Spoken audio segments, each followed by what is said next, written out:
Welcome to hit TV. నేను మీ నిర్మల. మరి ప్రజలకు రక్షణగా నిలబడాల్సిన రక్షక భటులు పోలీసులు.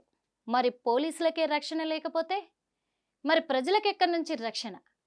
ఎందుకు ఇలా అంటున్నానా అంటే వాస్తవంగా రాత్రింబవళ్ళు కూడా నిద్రాహారాలు మానేసి వాళ్ళకు ఫ్యామిలీస్ను అంటే కుటుంబాలను కూడా దూరంగా పెట్టుకొని వాళ్ళు కుటుంబం గురించి కూడా ఆలోచించకుండా పోలీసులు నిరంతరంగా కూడా ప్రజల కోసం ప్రజల క్షేమం కోసం రాత్రింబవళ్ళు కష్టపడే పోలీసులకి కూడా రక్షణ లేకుండా పోతుంది.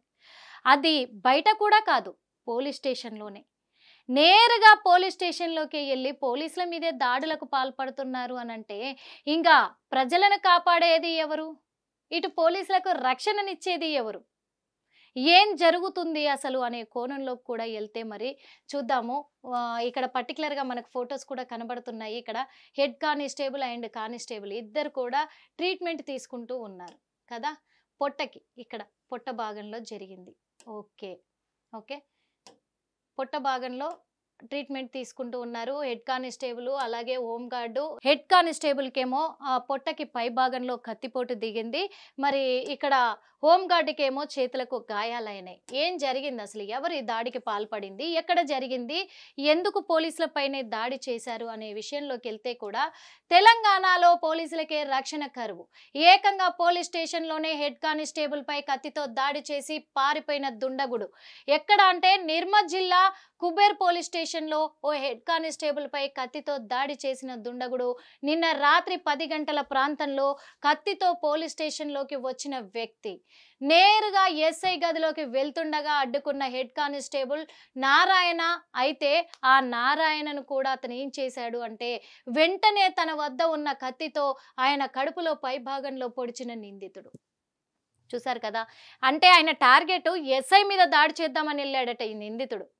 ఎస్ఐనే ఏకంగా హత్య చేద్దామని చూశాడట. అందుకే నేరుగా ఎస్ఐ రూమ్లోకి వెళ్తూ ఉంటే వీళ్ళ బాధ్యత వీళ్ళు నిర్వర్తించాలి కదా. వీళ్ళ బాధ్యత నిర్వర్తించే తరుణంలోనే హెడ్ కానిస్టేబుల్ అడ్డుపడ్డాడంట. డైరెక్ట్గా ఎవరు కావాలి నీకు అడుగుతారు ఖచ్చితంగా, ఎవరి దగ్గరికి వెళ్తున్నావు అనే కోణంలో కూడా అడ్డుపడడంతో తన దగ్గర ఉన్న కత్తిని తీసి మరి హెడ్ కానిస్టేబుల్ పొట్టలో కూడా పొడవడం జరిగింది.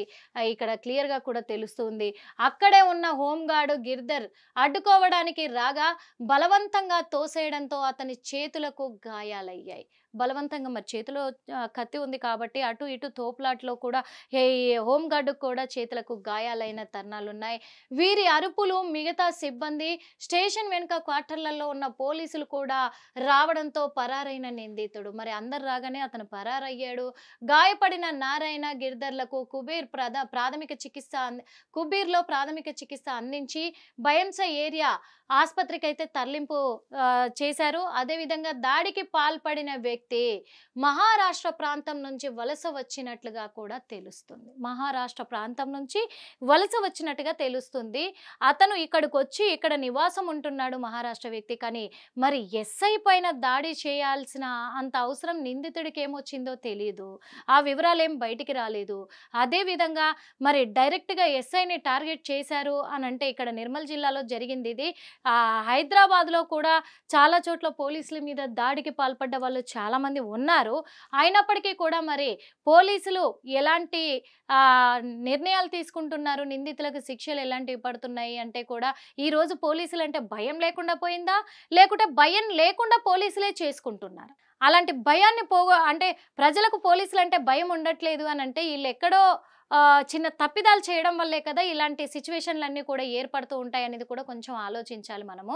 ఎందుకు చెప్తున్నా ఈ మాట అంటే కూడా ఈ మధ్య కాలంలో కూడా మనం చూస్తున్నాము కొంతమంది, అంటే అందరినీ అనట్లేదు, పోలీస్ డిపార్ట్మెంట్ మొత్తాన్ని తప్పు పట్టట్లేదు, కొంతమంది పోలీసులు చేసే ఆ అరాచకాలకు వాళ్ళు తీసుకునే నిర్ణయాలకు, ఎందుకంటే కొంతమంది పోలీసులు లంచాలకు బాగా అలవాటు పడిపోయి కూడా ఇలాంటి అంటే అవతల వాళ్ళకి అన్యాయం జరుగుతుంది అని ఆలోచించకుండా వీళ్ళ స్వార్థం కోసము పెద్ద పెద్ద బడాబాబులకు కొమ్ము కాస్తూ ఉండి కూడా వాళ్ళని లెక్కలో పెట్టకపోతే వాళ్ళు ఏం చేయాలి అనే ఆలోచనలో కూడా వాళ్ళకు పిచ్చి పట్టిపోయి, ఎందుకంటే వాళ్ళకు దాని మీదే ఆధారం అన్నప్పుడు, వాళ్ళ బతికేపోతుంది అన్నప్పుడు ఇంకా నేను ఉండేందుకు బతికేందుకు లేకెందుకు, అంటే నేను ఉండేందుకు సచ్చేందుకు అనేలాగా ఉంటుంది కదా. అలాగా నేను బతికేందుకు ఇంకా నాదే పోతున్నప్పుడు, నా కుటుంబమే నాశనం అవుతున్నప్పుడు వాడిని ఎందుకు బతకనిస్తాననే ఒక కక్ష సాధింపుకి వెళ్ళిపోతున్నారు.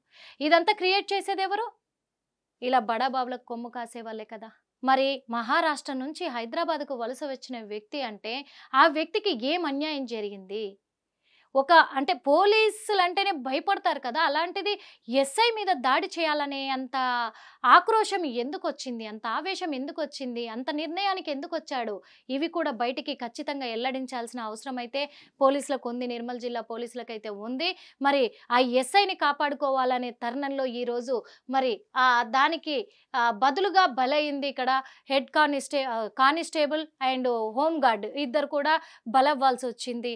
వాళ్ళకి ఇప్పుడు పరిస్థితి మాత్రం నిలకడగానే ఉంది. ఈ వ్యక్తిని మాత్రం పోలీసులు మరి అదుపులోకి తీసుకున్నట్టుగా తెలుస్తూ ఉంది. ఏం జరిగిందనే కోణంలో కూడా విచారణ అయితే జరుగుతూ ఉంది. అంతేకాకుండా అక్కడ క్వార్టర్స్లో ఉన్న వాళ్ళంతా కూడా డిపార్ట్మెంట్ అంతా కూడా రావడం జరిగింది, పారిపోయాడు అని చెప్పేసి చెప్తున్నారు. కానీ ఈ పాటికి అదుపులోకి తీసుకున్నారు, విచారణ అయితే జరుగుతూ ఉంది. ఏది ఏమైనప్పటికీ కూడా మరి పోలీసులు అంటే ఖచ్చితంగా కూడా ఒక ధైర్యం ఉండాలి ప్రజలకి, ఒక నమ్మకం ఉండాలి ప్రజలకి. మరి అలాగే పోలీసులు వస్తున్నారు అని అంటే కూడా అమ్మో మనం తప్పు చేస్తే వాళ్ళు మనల్ని దండిస్తారా బాబు అనే భయము ఉండాలి, అన్నీ ఉండాలి. పేదలకు ఒక నమ్మకం కావాలి, అంతే కదా. మరి అన్యాయం జరుగుతుందనే చోట ఒక ధైర్యం కావాలి, మరి తప్పు చేసే చోట భయం కావాలి. 3 సింహాలతో అందుకే కదా పోలుస్తారు. మరి అలాంటప్పుడు కొంతమంది సిన్సియర్గా చేస్తున్న పోలీస్ ఆఫీసర్లు అయితే ఎవరైతే ఉన్నారో వాళ్ళకి నిజంగా హ్యాట్సప్. ఎందుకంటే వాళ్ళు ప్రాణాలకు తెగించి న్యాయం కోసం పోరాడుతూ ఉంటారు. వాళ్ళను కూడా తప్పు పట్టించే దీనస్థితికి కొంతమంది పోలీసులు తయారవుతున్నారు. మరి పోలీసు వ్యవస్థని తప్పు పట్టేలాగా అవుతుంది. అందుకనే కొంత ఇలా అవినీతికి పాల్పడుతున్న పోలీసులకు కూడా ఒకటే విన్నవించేది ఏంటంటే దయచేసి మీకు కుటుంబాలు ఉంటాయి, మాకు కుటుంబాలు ఉంటాయి. మీకు కుటుంబాలు ఉంటాయి కాబట్టి ఫ్యామిలీ పరంగా కూడా పేదవాడు ఎంత అన్యాయం అయిపోతున్నాడు, ధనికుడు ఎంత లాభపడిపోతున్నాడు, మనం న్యాయం చేయాల్సింది ఎవరికి, ధైర్యంగా నిలబడాల్సింది ఎవరికి, నమ్మకం ఇవ్వాల్సింది ఎవరికి అని కొంచెం ఆలోచించి మీ వంటిపైన ఉన్న యూనిఫామ్ ఉంటుంది కదా, మీ వంటిపైన ఉన్న యూనిఫామ్కైనా మీరు విలువనిచ్చి ఆ విలువను కాపాడుతూ కొంచెం మీ వృత్తిరీత్యా మీ ధర్మాన్ని, మీ బాధ్యతని నిర్వహించాలని మేము కోరుకుంటున్నాము. మరి ఆ నిందితుడు చేసింది తప్పే కాబట్టి తనకు ఖచ్చితంగా శిక్ష పడి తీరాలి. కాబట్టి ఇక్కడ మరి కానిస్టేబుల్ అలాగే హోమ్ గార్డు కూడా బాధితులు అయ్యారు కాబట్టి వాళ్ళు కూడా త్వరగా కోలుకోవాలని మనస్ఫూర్తిగా కోరుకుంటాం. హిట్ టీవీ యాప్, ఇందులో short news, live news, entertainment shows, movies, digital magazines తో పాటు మీ జిల్లా వార్తలను కూడా ఫ్రీగా చూడొచ్చు. ఇంకెందుకు ఆలస్యం, వెంటనే హిట్ టీవీ యాప్ ని డౌన్లోడ్ చేసుకుని ఫ్రీగా ఎంటర్టైన్మెంట్ పొందండి. Hit TV app, hit TV app, please download hit TV app. Hit TV app ని ఫ్రీగా డౌన్లోడ్ చేసుకుని ఎంజాయ్ చేయండి. మీకు నచ్చిన ఎంటర్టైన్మెంట్ కోసం హిట్ టీవీ యాప్ ని ఫ్రీగా డౌన్లోడ్ చేసుకుని ఎంజాయ్ చేయండి. హిట్ టీవీ యాప్ ని డౌన్లోడ్ చేసుకుని ఆస్వాదించండి, ఆశీర్వదించండి. ఇంతమంది సెలబ్రిటీలు హిట్ టీవీ యాప్ ని డౌన్లోడ్ చేసుకోండి అని చెప్తున్నారంటే ఎంత మంచి యాప్ ఆలోచించండి. అమెరికా అమెరికా అమెరికా అమెరికాలో చదవాలనుకునే వాళ్ళకి విశ్వసనీయమైన పేరు మన శౌర్య కన్సల్టెన్సీ.